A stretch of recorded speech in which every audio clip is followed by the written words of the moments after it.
पुढची महानगरपालिका आहे परभणीची। परभणी महानगरपालिका निवडणुकांच्या पार्श्वभूमीवरती सध्या आरोप प्रत्यारोपांच्या फैरी झडतायत आणि दुसरीकडे स्थानिकांना मात्र मूलभूत सुविधा देखील मिळत नाहीये असं चित्र आहे।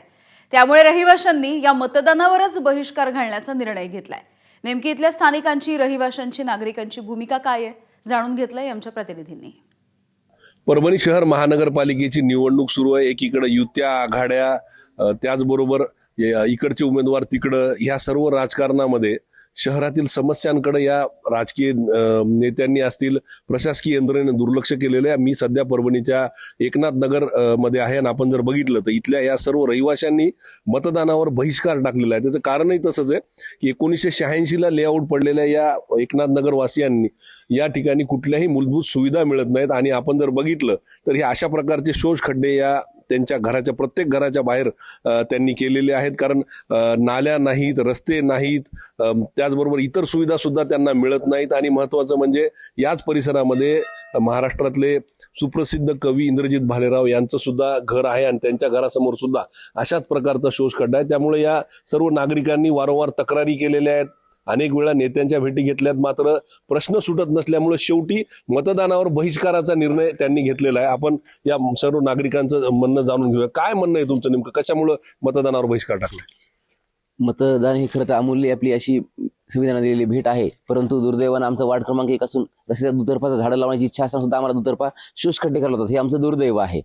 तर मूलभूत सुविधा या गल्लीमध्ये सर्व सुजाण नागरिक आहेत, सर्वांनी 100% कर भरणा केलेला आहे। त्यामुळे आम्ही प्रशासनाला विनंती केली वारंवार, आयुक्त महोदय असतील, आमदार महोदय, खासदार महोदय यांना वारंवार विनंती करून अर्ज लेखी देऊन भेटी घेऊन सुद्धा आमचा मार्ग निघाले नाहीत। आमची एवढी इच्छा आहे की वार्ड क्रमांक 1 असताना यामध्ये रस्त्याच्या दुतर्फा नाल्या करण्यात याव्या, जेणेकरून लोकांचं आरोग्य धोक्यात येणार नाही। आपण जर पाहिलं शोष खड्डे आहेत, यात बऱ्याचदा लेकरे खेळताना वस्तू पडतात, त्यामुळे लेकरांचं वारंवार आरोग्य धोक्यात येतं, मच्छरांची पैदास खूप मोठ्या प्रमाणात होते। त्यामुळे मनपाला विनंती आहे किंवा नागरिकांना की सर्वांनी आमच्या सोबत उभं राहावं आणि लवकरात लवकर आमची जी नालीची गटाराची समस्या आहे ती दूर करावी। बरं, एकच समस्या आहे काका, म्हणजे एकच समस्या आहे का दुसऱ्या पण काही समस्या आहे यामध्ये? नाही, एकच समस्या आहे नाल्याच्या रस्त्याची। बरं, कितीदा तक्रारी केल्या तुम्ही, कितीदा तुम्ही गेले होते सगळीकडे?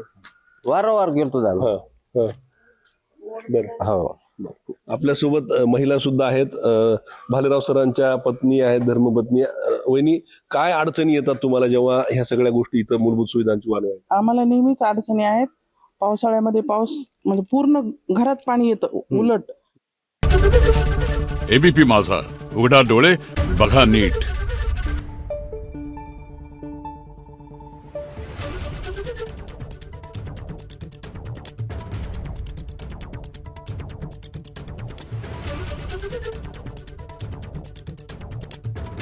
Thank you.